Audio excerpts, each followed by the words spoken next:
दोस्तों वीडियो को स्टार्ट करने से पहले लोन अमाउंट में आप देख सकते हैं लाइव प्रूफ के साथ में मुझे 54,000 रुपए तक का लोन प्रोवाइड करवाया जा रहा है और मिनिमम अमाउंट में 22,000 रुपए से लेकर के 54,000 रुपए तक का मैक्सिमम लोन ले सकता हूं। इसके अलावा अगर मैं 54,000 रुपए का लोन लेता हूं तो मेरे 12 महीने की जो ईएमआई आएगी वो 5,128 रुपए की आने वाली है और ईएमआई में अपने हिसाब से डिसाइड कर सकता हूं कि मुझे 2 तारीख, 5 तारीख, 8 तारीख को किस डेट को मुझे ईएमआई कट करवानी है। अगर आपको भी पर्सनल लोन की रिक्वायरमेंट है तो आज की वीडियो हम देखने वाले हैं कि क्रेडिट बी एप्लीकेशन की मदद से हम पर्सनल लोन के लिए कैसे अप्लाई कर सकते हैं।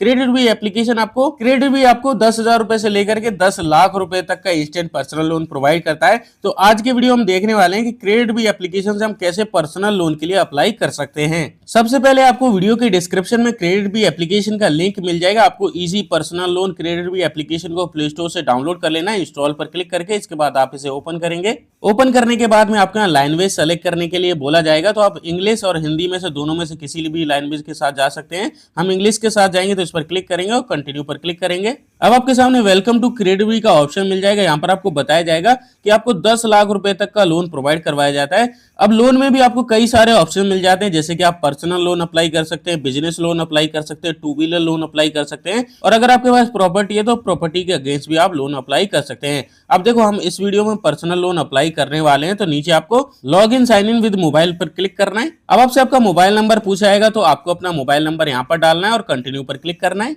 आपके मोबाइल नंबर पर एक ओटीपी कोड भेजा जाएगा, ओटीपी कोड आप यहाँ पर डालेंगे और कंटिन्यू पर क्लिक करेंगे। अब आपके सामने एक कंसेंट फॉर्म खुल करके आ जाएगा, आप पूरे को पढ़ेंगे, इसके बाद में इस वाले बॉक्स पर क्लिक करेंगे और नीचे आपको कंटिन्यू पर क्लिक करना है। अब आपको यहाँ पर ईमेल आईडी वेरीफाई करने के लिए बोला जाएगा, तो ईमेल आईडी आप 2 तरीके से वेरीफाई कर सकते हैं। अगर आपके मोबाइल फोन में पहले से ईमेल आईडी लॉगिन है तो लॉगिन विद गूगल पर क्लिक करके कंटिन्यू पर क्लिक करेंगे और बाकी की आगे परमिशन अलाउ कर देंगे, वरना आपको यहाँ पर एंटर ईमेल आईडी पर क्लिक करना है और आपको अपना पर्सनल ईमेल आईडी डाल करके वहां पर ओटीपी जाएगा, ओटीपी डाल करके आपको लॉगिन पर क्लिक कर देना है। इसके बाद में कंटिन्यू पर क्लिक करेंगे। अब आपको अपना पैन कार्ड नंबर वेरीफाई करना रहेगा, तो पैन कार्ड नंबर आप यहां पर डालेंगे, इसके बाद कंटिन्यू पर क्लिक करेंगे। अब आपसे आपकी इनकम डिटेल पूछी जाएगी, तो सबसे पहले आपसे एम्प्लॉयमेंट टाइप पूछा जाएगा। अगर आप जॉब करते हैं तो सैलरी सेलेक्ट करेंगे, बिजनेस करते हैं सेल्फ एम्प्लॉयड सेलेक्ट करेंगे, आप चाहे तो बिजनेस भी सेलेक्ट कर सकते हैं। इसके बाद में आपसे आपकी मंथली इनकम पूछी जाएगी, तो आप यहाँ पर डालेंगे, इसके बाद सबमिट पर क्लिक करेंगे। अगर आप लोन के लिए एलिजिबल रहते हैं तो यहाँ पर आपको कांग्रेचुलेशन का ऑप्शन मिल जाएगा। अब आपको यहाँ पर बताया जाएगा, पहले आपकी एलिजिबिलिटी चेक करी जाएगी, इसके बाद में एप्लीकेशन आपको फिल करना रहेगा और आपका एग्रीमेंट साइन करना रहेगा। इसके बाद में लोन अमाउंट आपके बैंक अकाउंट में ट्रांसफर कर दिया जाएगा।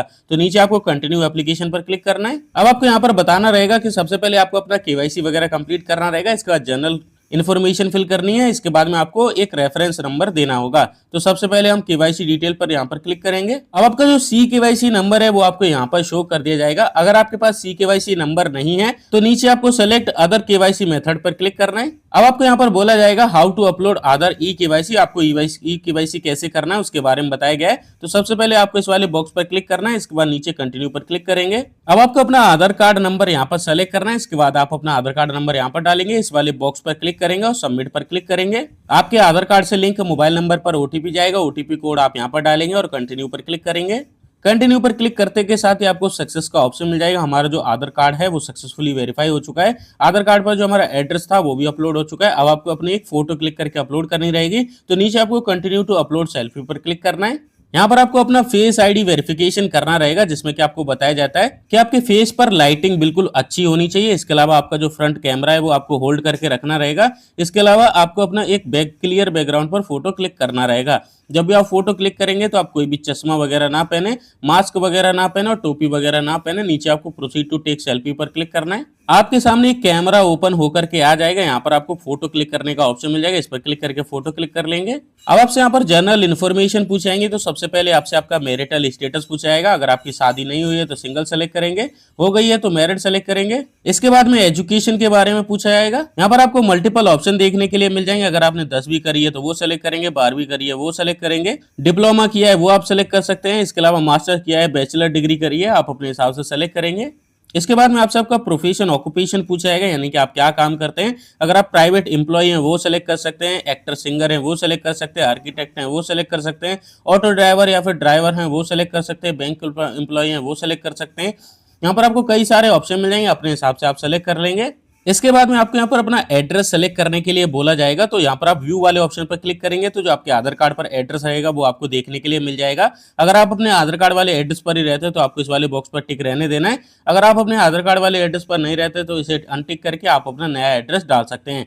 इसके बाद में टाइप ऑफ रेजिडेंस पूछा जाएगा, इसमें आपको बताना रहेगा जो भी आपका एड्रेस है, यानी कि आधार कार्ड पर जो एड्रेस है वहाँ के आप ओनर हैं, रेंट पे रहते हैं, वो आप अपने हिसाब से सेलेक्ट करेंगे और नीचे कंटिन्यू पर क्लिक करेंगे। इसके बाद में अब आपको रेफरेंस फिल करने के लिए बोला जाएगा, यानी कि आप दो लोगों का कॉन्टैक्ट सेलेक्ट करिए। पहला तो आपको यहाँ पर ऑप्शन मिल जाता है, आप अपने फादर का, मदर का, स्पाउस मतलब हस्बैंड या वाइफ का किसी का भी मोबाइल नंबर आप यहाँ पर डाल सकते हैं। इसके अलावा आपको अपने एक दोस्त का, किसी भी दोस्त का नाम आपको यहाँ पर डालना है, उसका मोबाइल नंबर आप यहाँ पर डालेंगे और नीचे कंटिन्यू पर क्लिक करेंगे। इसके बाद में आप देख सकते हैं आपको लोन अमाउंट शो कर दिया जाएगा, जैसे कि हम 54,000 रुपए के लोन के लिए एलिजिबल हैं। मिनिमम अमाउंट हम यहाँ पर 22,000 रुपए ले सकते हैं, मैक्सिमम 54,000 पूरे अमाउंट का लोन ले सकते हैं। तो हम यहाँ पर जो लोन अप्लाई करने वाले हैं वो पूरे 54,000 रुपए का लोन अप्लाई करने वाले हैं। ईएमआई प्लान भी आप अपने हिसाब से सेलेक्ट कर सकते हैं कि आपको 12 महीने, 24 महीने, 36 महीने कितने के लिए लोन चाहिए। जैसे कि हमने 12 महीने को सेलेक्ट किया तो हमारी जो मंथली ईएमआई आएगी वो 5,128 रुपए आने वाली है। ईएमआई को आप अपने बैंक अकाउंट से किस डेट को कटवाना चाहते हैं वो भी आप अपने हिसाब से सेलेक्ट कर सकते हैं, जैसे कि 2 तारीख, 5 तारीख, 8 तारीख अपने हिसाब से सेलेक्ट करेंगे। इसके बाद में व्यू समरी एंड चार्जेस पर क्लिक करेंगे तो आपको यहाँ पर एक कंप्लीट समरी देखने के लिए मिल जाएगी, जैसे कि हम 54,000 रुपए के लोन के लिए अप्लाई कर रहे हैं और हमारे 54,000 रुपए को अगर हम 12 महीने के लिए लोन पर लेते हैं तो टोटल इंटरेस्ट जो हमसे चार्ज किया जाएगा वो 7,029 रुपए का चार्ज किया जाएगा और जो हमसे इंटरेस्ट रेट चार्ज किया जा रहा है वो 24.85% के पर एनम के हिसाब से चार्ज किया जा रहा है। इसके अलावा एक इंश्योरेंस भी हमें बेचा जाता है जो कि 765 रुपए का होता है। अगर मान लो इनकेस आपको कुछ भी हो जाता है तो ये इंश्योरेंस होने की वजह से आपके फैमिली पर कोई भी प्रेशर नहीं पड़ेगा, आपको ये लोन अमाउंट वापस करने की जरूरत नहीं है। आपका जो लोन अमाउंट है वो आपके इंश्योरेंस कंपनी से रिकवर कर लिया जाएगा। इसके अलावा फीस एंड चार्जेस में आपको कंप्लीट बताया गया है कि आपको कौन कौन से चार्ज देने रहेंगे, जैसे कि प्रोसेसिंग फीस के नाम पर आपको 2420 रुपए देने रहेंगे, जिसमें कि आपको 10% का डिस्काउंट मिल गया है। इसके अलावा क्रेडिट स्कोर रिपोर्ट फीस के नाम पर आपसे 50 रुपए का चार्ज लिया जाएगा। लोन डॉक्यूमेंट फीस के नाम पर आपसे 514 रुपए का चार्ज लिया जाएगा और सभी पर 18% जीएसटी लगाया जाएगा जो कि 448 रुपए रहेगा। और आपके जो बैंक अकाउंट में अमाउंट ट्रांसफर होगा वो 49,803 रुपए रिसीव होने वाला है, जो कि 12 महीने के अंदर आपको टोटल रीपेमेंट करना रहेगा। सभी को चेक करने के बाद में आपको व्यू रीपेमेंट शेड्यूल पर क्लिक करना है। अब आपको यहाँ पर बैंक अकाउंट सेलेक्ट करने का ऑप्शन आ जाएगा कि आप किस बैंक अकाउंट में अपना लोन अमाउंट ट्रांसफर करना चाहते हैं। तो सबसे पहले आप जिस भी बैंक अकाउंट में अपने पैसों को ट्रांसफर करना चाहते हैं उसका आईएफएससी कोड आप यहाँ पर डालेंगे, फैच आईएफएससी पर क्लिक कर देंगे तो आपका आईएफएससी कोड फैच हो जाएगा और आपको पता चल जाएगा कि आपका बैंक अकाउंट किस ब्रांच में है, वो आपको यहाँ पर शो कर दिया जाएगा। इसके बाद में आप अपना अकाउंट नंबर यहाँ पर डालेंगे, अकाउंट नंबर को कंफर्म करने के लिए दोबारा से डाल देंगे। इसके बाद नीचे ऐड अकाउंट पर क्लिक करेंगे। इसके बाद में रीपेमेंट शेड्यूल खुल करके आ जाएगा कि आपको किस डेट को कौन कौन सी ईएमआई पे करनी है। जैसे कि पहली ईएमआई आपकी जो कट होगी उस पर प्रिंसिपल अमाउंट कितना रहेगा, इंटरेस्ट कितना रहेगा। डेट हमने 2 तारीख सेलेक्ट करी है और टोटल हमारी जो ईएमआई आएगी वो यहाँ पर देखने के लिए मिल जाएगी। इसी तरह से आप अपनी हर एक ईएमआई को यहाँ से चेक कर सकते हैं कि आपको हर एक ईएमआई 2 तारीख को कट होने वाली है और आपकी ईएमआई सेम ही रहने वाली है, उस पर इंटरेस्ट रेट कितना चार्ज किया जाएगा वो आपको देखने के लिए मिल जाएगा। अब आपको नीचे कंटिन्यू पर क्लिक करना है।